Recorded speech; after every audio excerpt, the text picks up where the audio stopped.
سلام بینندگان عزیز.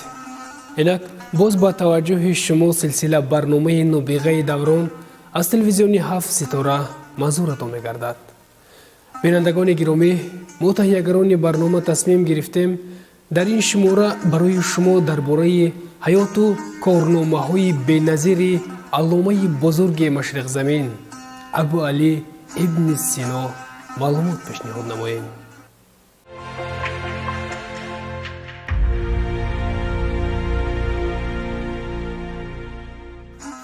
نام پوره ابن سینا حسین ابن عبدالله ابن حسن ابن علی ابن سینا می باشد.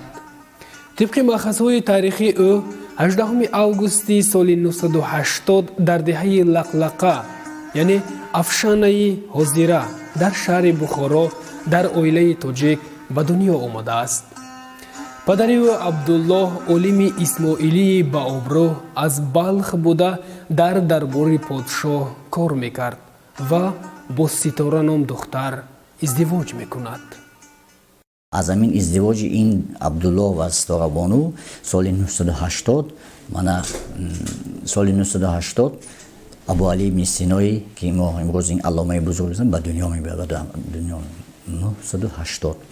و از باز یک برادر همین ابو علی سینا محمود، همین از این پیوند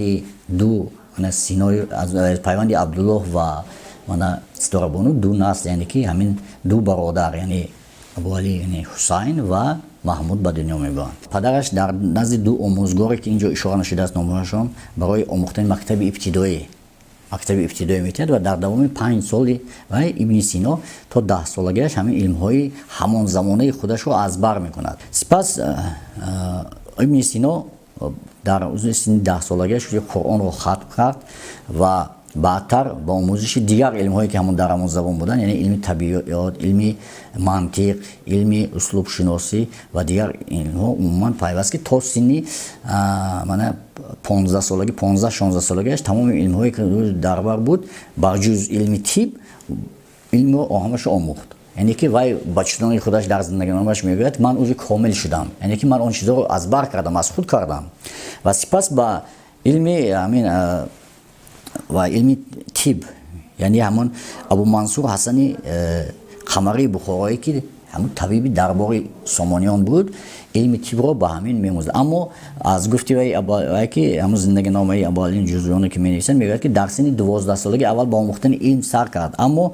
ابو صالح مسیحی یعنی یکی از استادش که هم در دربار بود و این ابو علی ابن سینا رو از این آموختن علم موقتا باز داشت. برای همینم خود در اون میگوید که من اول ابو صالح مسیحی که علم طب رو در 12 سالگی من رو باز داشت و در سن 16 سالگی از نو به علم طب پرداخت و اوج در همین علم طب پرداختن در سن 16 تا 18 سالگی شویم همه تمام اون علم هایی که در زمان دوران همین ابو علی ابن سینا بود همه اون علم ها رو ابو علی ابن سینا از بر نمود. ابو علی ابن سینا تا زمانی پاش خوردن دولت متمرکز سامانیان یعنی تا سال 999 که در اون زمان 19 سال داشت از بزرگترین و مشهورترین طبیبان زمانی خود گردید.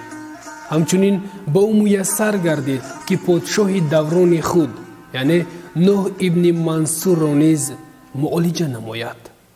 سال 996 وقتی که نوح ابن منصور بیمار می شود اولین مرتبه بعد و رو با دربار همین برای طبابت نوح ابن منصور ابو علی ابن سینا رو دعوت میکنند و در همین دوران وقتی که ابو علی ابن سینا با طبابت همین نوح ابن منصور پادشاه میپردازد و او با تیزی یعنی شفا مییابد، یعنی که پر شفا مییابد و همینجا گفتنی هستیم که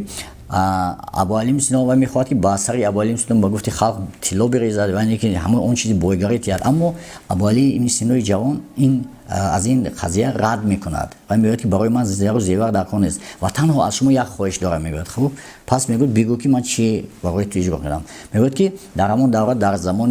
دولت سامانیان از همه کتابخانه مشهورترین همون سوار الحکمت که نام داشت همون اجازه داد که من чанд аз амин китоб хонам, яъне ки ба ҳамин китобхона роҳ ёбам ва аз сабаби он ки ӯ шифоёфтагӣ буд, барои вай чизе аз саломатиаш беҳтар буд, вай ба иҷозат додан ки Абу Али Сино дарояд. Дар ҳақиқат вақте ки Абу Али Сино чуно ки мегӯяд, дар он китобхона чӣ хел китобҳое буданд ки ман то ҳол надида будам ва кӯшиш кардам ки дар муддати кӯтоҳ онҳоро азбар кунам, яъне аз тамоми илмҳо, ва ӯ тавонист ки дар муддати кӯтоҳ аз амин дар даврае ки пеш аз пош хӯрдани давлати Сомон аз ин китобҳо, яъне аз китобхонаи Савонул ҳикмат вай баҳра бурда буд.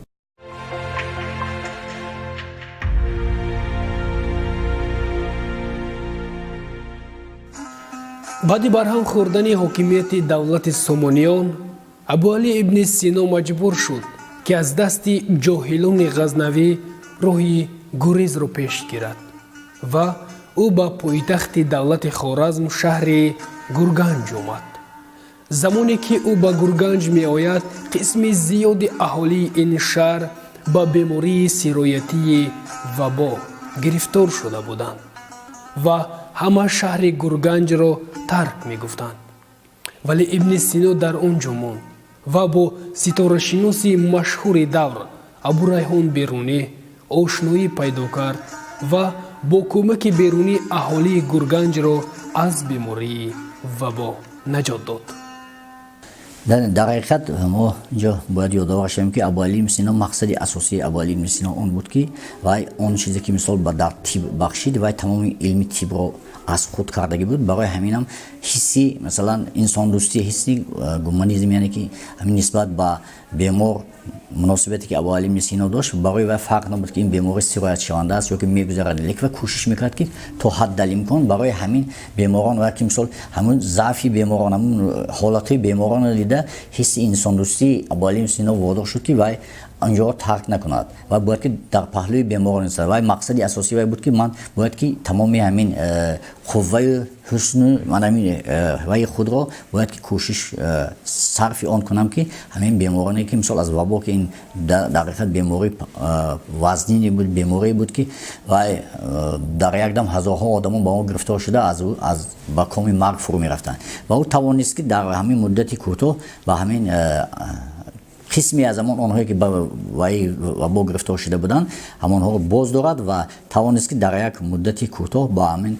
роҳи ҳалли табобати ин бемориро дарёфт ва ба беморон ба онҳое ки мисол дар ҳолати вазнин қарор надоштанд онҳо шифо бахшид ва бо ҳамин ҳам ӯ натавонист ки виҷдони ӯ азоб ӯро нагузошт ки вай монанди дигарон аз тарси яъне ваҳми ин беморӣ гурехта ба дигар вай равад. Абу Али ибни Сино дар ҷаҳон аз пурмаҳсултарин олимон ва адибон эътироф гаштааст. фаъолияти эҷодии ӯ аз 17-18 солагиаш, яъне дар солҳои 996 ва 997 шурӯъ шуда расо 40 сол давом кардааст. осури ӯ ниҳоят зиёд аст. Абу Али ибни Сино беш аз 450 рисолаи илмӣ навиштааст ки то замони мо танҳо 240 то аз он маҳфуз монданд. ин рисолаҳо тамоми соҳаҳои илмро фароҳам гирифта, хусусан 150 тояшон дар илми фалсафа ва беш аз 40 тои дигар дар илми пизишкӣ ҳастанд. маъруфтарин асарҳои ӯ китобҳои Ал-Шифо ва Қонун ҳастанд ки аз бузургтарин донишномаҳои илмӣ ва фалсафии ҷаҳон буда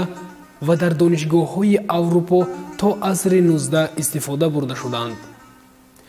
тамоми асарҳои ӯро метавон ба 4 гурӯҳ тақсим кард. асарҳои доир ба ҳикмат, фалсафа, ахлоқ ва мантиқ, асарҳо оид ба тиб, асарҳо доир ба илмҳои дақиқ ва асарҳо роҷеъ ба забону адабиёт ва санъат.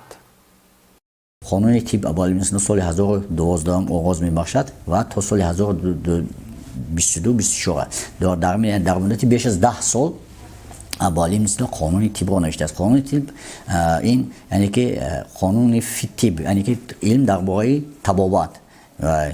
шарҳи вай аст. китоби асосии аввалине ки Абу Али Сино дар бораи тиб навист, ин ба забони арабӣ буд. барои ҳамин қонун фитиб гуфтааст ва ин аз 5 ҷилд иборат аст, яъне ки 5 қисм иборат аст. қисми якуми ҳамин қонуни тиб асосан дар бораи яъне ки анатомия мегӯем. Мисол мо мегӯем анатомияи одам, яъне ки ташриҳот, илми ташриҳ мегӯянд. Баъд сипас дар бораи бемориҳо, яъне гигиена, ҳозир имрӯз мо мегӯем гигиена, яъне ки сабабҳои пайдоиши касалиҳо, тарзи хӯрок хӯрдан, тарзи ҷисм ва ба варзиш машғул шудан. Умуман дар бораи он чизое ки барои пешгирии мисол беморӣ, чӣ хел саломатиро барқарор кардан ва пешгирӣ гирифтани аз бемориҳо чӣ гуна мисол баҳс мекунад. Қисми дуюм бошад дар бораи 811 номгӯ доруҳое мегӯяд ки мисол доруҳои тайёр кардаи аз масалан ҳайвонот ва 92 тоаш аз ҷисмҳои ҳайвонот, яъне аъзоҳои ҳайвонот тартиб дода шудаги ва боқӣ монда аз гиёҳҳои растаниҳо шудааст ки дар ин боб вай мекунад. Қисми сеюмаш дар бораи бемориҳои чашм, гулӯ, бинӣ ва баъзан бемориҳои рӯҳӣ низ инҷо дохил мешаванд. Бемориҳое ки масалан сабабшонро бо бевосита, яъне ки бероҳи ҷарроҳӣ, яъне ки беморие ки бо тавассути доруҳо шифо бахшида мешаванд. Дар ҳамин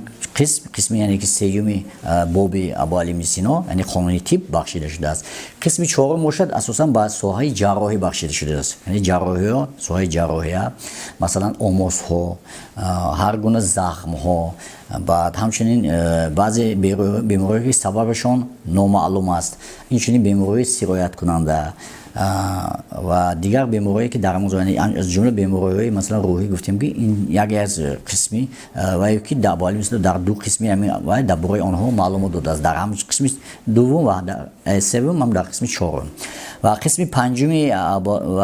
қонуни тиб ин асосан бахшида шудааст ба мо чуное ки мегӯям фармакология, яъне ки доруҳо ва усулҳои табобати онҳо. Нагуфта намонад ки Абу Али ибн Сино дар қисми аввали ман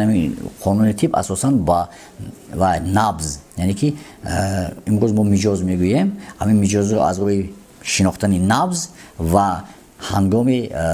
тағйир ёфтани мисол сардию хушкӣ аз барои ҳамин гуфтааст ки асоси ҳамин табобати бемориҳо асосан дар бояд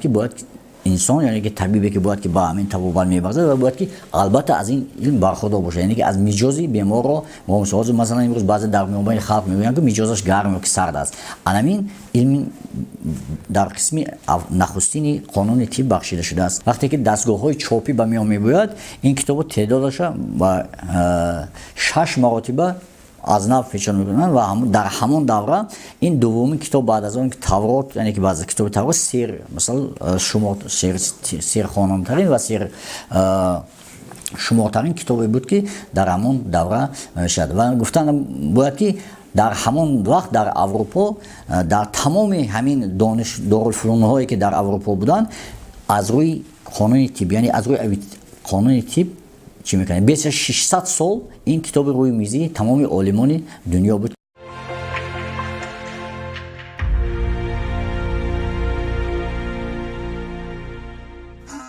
Абу Али ибн Сино то 18 солагӣ тамоми донишҳои расмӣ ва ғайрирасмии замони худро фаро гирифта пешсафи бузургтарин олимони маъруфи давр эътироф гардид.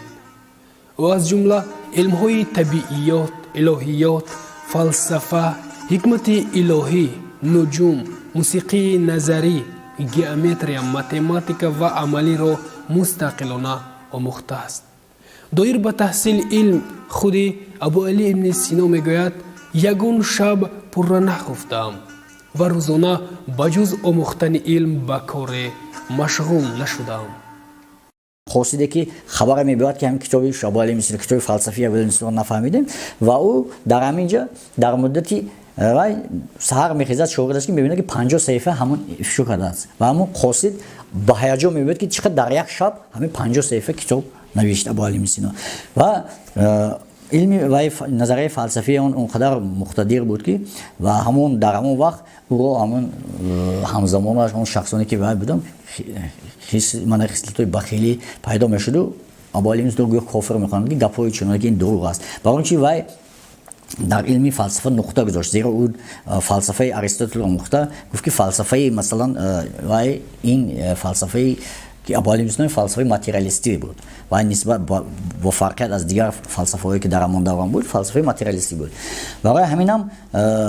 ابو علی کوشش کرد که تواند که با همین اون چیزی که مثلا در همین علم нуқтаи баландтаринаш аст ҳамон чизро ба хонанда пешниҳод кард, яъне ки ҳамон дар даврони худ мегӯем ба ислоҳи мисол мегӯем агарчанде ки имрӯз илм пешрафтагӣ бошад, лекин дар ҳамон даврони худ ӯ тавонист ки ба ҳамин тамоми илмҳо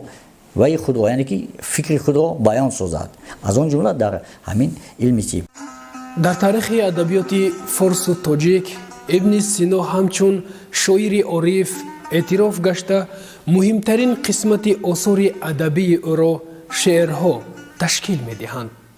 қасида ва ғазалҳои шоир тасаввуфӣ ва ахлоқӣ мебошанд, вале рубоиҳои ибни сино шоирона садо доданд.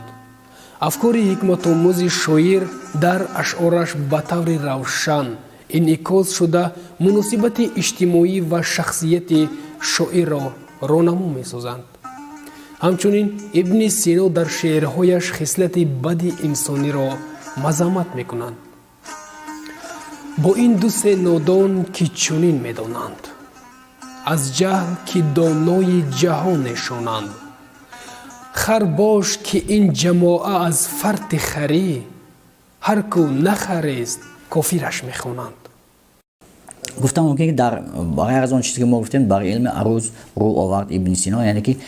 гарчанде ки он чизҳо имрӯз кам дастраси мо ҳастанд, бисёр рубоиятҳо, қасидаҳо ва чизҳои эҷод намуд Абу Али ибн Сино ки дар илми шеър масалан ҳар як вай гуфт ки вай каломи бадеъро ҳамин хел пиндошт ки инсон бояд ки ҳар як инсон новобаста аз он вай ҷинсаш бояд ки вай нармдил, яъне сухан бошад, яъне ки вай барои он рӯ ба илми тиб овард ки барои забоншиносӣ арӯз рӯ овард ки вай дарк намуд ки яке аз роҳҳои табобати инсон ин бо сухан аст, яъне ки бо сухан тамоми 70% беморро метавон шифо бахшид. барои ҳаминам бо ҷои дигаре дар шеъри худ мегӯяд ки мо агар мегӯяд масалан имрӯз кӯшиш мекунем ки як коре кунем, кӯшиш кунем ки ҳамин рӯз ба анҷом расонем, яъне ба пагон чуноки мегӯянд кори имрӯзро ба фард гузор. ин дар ҳамин рубоияти Абу Али ибн Сино мегӯяд ки зон пеш ки аз ин ҷаҳон фурӯмони фард яъне он беҳ ки набоядад пушаймони хвард. имрӯз бикун чӣ метавонӣ коре, фардо чӣ кунӣ ки чун натавонӣ кард, яъне ки имрӯз кун он коре ки яъне имрӯз мо рӯ оварем ба ин ҷавонҳое ки имрӯз мисалан дар илми тиб бигзор дар тамоми илм ва саъю кӯшиш мекунанд, кӯшиш ки дар давраи ҷавонӣ, яъне дар давраи ҳамин овони ҷавонӣ худи ибни сино ҳамин тавсия метиҳад ки он чизе ки қобилияти ҳамин фикрони инсон, яъне ки инсоне ки бадан дар давраи ҷавонӣ аст ва кӯшиш кунед ки дар бибинед ки худи Абу Али ибн Сино дар синни ҳамин 16 сола 18 солагиаш ки тамоми илмҳоро ӯ аз худ кард, яъне ки қобилияти зеҳни, қобилияти масалан фикрони Абу Али ибн Сино он қадар вай буд ки вай ҳамаёро ҷо кунад. Абу Али ибн Сино на чандон умри дуру дарозе дидааст. ӯ ҳамагӣ 57 сол зиндагӣ карда соли 1037 олами фониро падруд мегӯяд. баръакси бисёр бузургони гузашта ки аз зиндагии онҳо маълумоти аниқи дастрас нест, санаҳои зиёде аз рӯзгори Абу Али ибн Сино маълум аст. рӯзгор ва саргузашти ибни Сино ба дасти шогирди вафодораш Абу Убайди фақиҳии ҷузҷунӣ имло шудааст. воқеаву ҳодисоти 25 соли охири умри ибни Синоро Абу Убайди ҷузҷунӣ ки ҳамеша ҳамроҳи устод ва шоҳиди рӯҳдодҳо буд навиштааст, ки ин имло ва навишта бо номи рисолаи саргузашт маълум буда дар асли арабӣ ва тарҷумаҳо ба забонҳои гуногун борҳо ба таб расидааст. ду беморие ҳаст ки Абу Али ибн Синоро дар ҳамон чуноне ки худаш ҳамон шогирдашо менависад ҳамон гирифтор шуд ва вақте ки онқадар ваяш заиф шуд, аз ҳамон шогирдаш хост ки ба ӯ ҳамон оби карасро диҳад, 2 дона ҳамон тухми карасро диҳад, аммо гӯё мегӯяд ки ба ҷои он ки вай шогирдаш зиёд дод ки яъне ки дорунаравӣ бисёр шуд, исоли хунин шуд Абу Али ибн Сино ва кӯшиш кард ки Абу Али ибн Сино тез худро ҳуқна кунад, яъне ҳуқна ин ба маъно ки тоза кунад организмашро аз ҳамон заҳр, ё гӯё ки баъзе ҷо мегӯянд ки афюн рехтанд, ё масалан дар ҳамон лаҳзаҳои охирини ҳаёти Абу Али ибн Сино ҳамин ки чуноне ки худаш мегӯяд ки вақте ки ҳамон шиша гӯем шароб ва даво тайёр карда буд Абу Али ибн Сино барои худаш ва гӯё ки همون اشوغدش خواهش میکند که همین چیل ویا بریز. وقتی که ابو علی ابن سینا مثلا چیلمی شیشه رو شوغدش میریزد و الگویی که وقتی که به زبان میبرد ابو علی ابن سینا و او از همین با هیجان اومده که یعنی که استادم زنده شد گفته و میشه میافتاند همون شیشه وای رو آخرین رو و میشکنه و گویا که همین چیزه. اما در جای دیگری این اشاره مثال لحظه آخرین حیاتی ابو علی ابن سینا چون که ما گفتیم در کتاب همون ساتم الغزاده پیر حکیمان معاشر زمین آمده است که همون با گرفتار وقتی که به بیماری همون حکم با گرفتار میشه یعنی کلانج گرفتار میشد و حقنه بسیار میکند ارگانیسم از فتور میرود و بعد که ابن سینا درک میکند که بجز دیگر چیزی اوج ارگانیسم همون خدا فنا شدگی بود که دیگر چیز دوا نمیشه یعنی که خود میگه که چون که میگم چهار سازان با خود ناچارن یعنی که چهار سازان با دوای خود ناچارن یعنی ابو علی ابن در همون لحظه آخرین خود میگه که اون چیزی که مثلا من بخشیدم سلامتی من بخشیدم یعنی که در این لحظه من خود یعنی که پیش اجل با دیگر چیز مثلا دوا بخشیدم و همون در روبوی بهترین خود مثال میگه که از طریق گلیسیا تا ابجیزها کردم همه مشکلات گیتی رو بیرون جسم ز خیلی هر مکرویات هر بند کشوده شد مگر بندی اجل.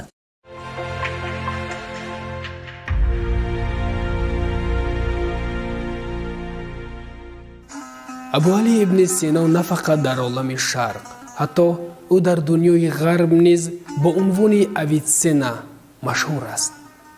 ویروسی گرانبها و پرارزش این عالم بزرگ مشرق زمین هزارها سال این جانب راهنما و دستورالعمل تمام طبیبان جهان گردیده است و میراث ناتکرار این نابغه دوران 100 ساله‌های دیگر با خلق و ملت‌های روی زمین خدمت خواهد کرد.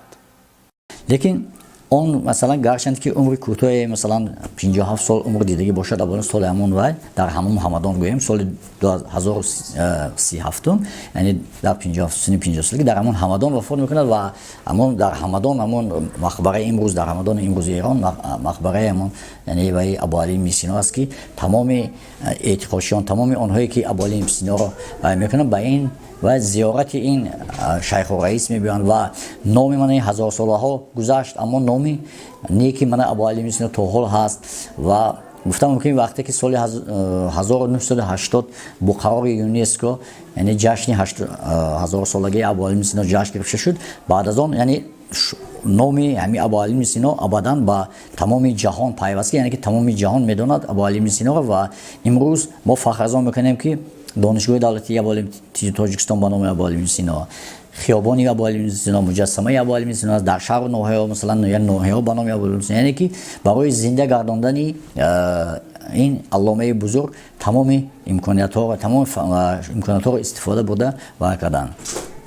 واسه استفاده برده استادن سرچشمه های مثلا از این کتاب های ابو علی ابن سینا استفاده کنن تا که زیرا که میگوید که همین خشتی اول گر نهاد معمار کاش تا باقی میرود دیوار کاش اگر ما همین ماهیتی و اول جای مثال شخصی میگوید که مثلا تورال میگوید که خود طبیبی خود شود دردمندی خود کن دوا قابل صحت نه از ابو علی سینا چی است یعنی که ابو علی ابن سینا همه چیز رو گفته گذاشته در مثال قانون طب مثلا پیشگیری کسلی ها گفتن یا که مثلا همه اون چیزی که علم به هست مثلا برای این پیشگیری کسان نشدن چیکار کنن با ورزش مشغول شدن در کار یا که مثلا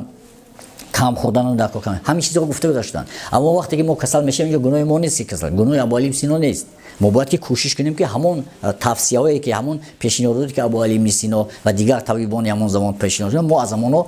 از برخوردار باشیم و در رفت طبابت بیماران از آنها کوشش کنیم تا توانیم استفاده زیرا که ما امروز من در کشورمون گیاه درمانی رشد یافته ایستاده است که یکی از ساحه‌های مثلا همون کتابی که القانون بخش ابن سینا بخشیده این دارو یعنی که فارماکولوژیا یعنی یا فارماکینتیک یعنی داروی فارماکوگنوزیا این طبابت با رستنی ها است من امروز البته باور دارم که این علم رشد می‌یابد آینده جوانان ما از اینا مثلا التماس کنیم و آینده ما فکر می‌کنیم که علامه‌های نو بگذار به میان آید و ما فخر از آن کنیم که امروز توانستیم که سینه‌های نو به میان میاریم گفتی استاد که سینه‌های نو به میان میاد شاید آینده بینندگان عزیز و گرامی ما رسیدیم به فرجام برنامه با آرزومندی و فیض روزگار شما برنامه را خاتمه می‌بخشیم تا برنامه‌های نوبتی تن صحت و خانه آباد باشید.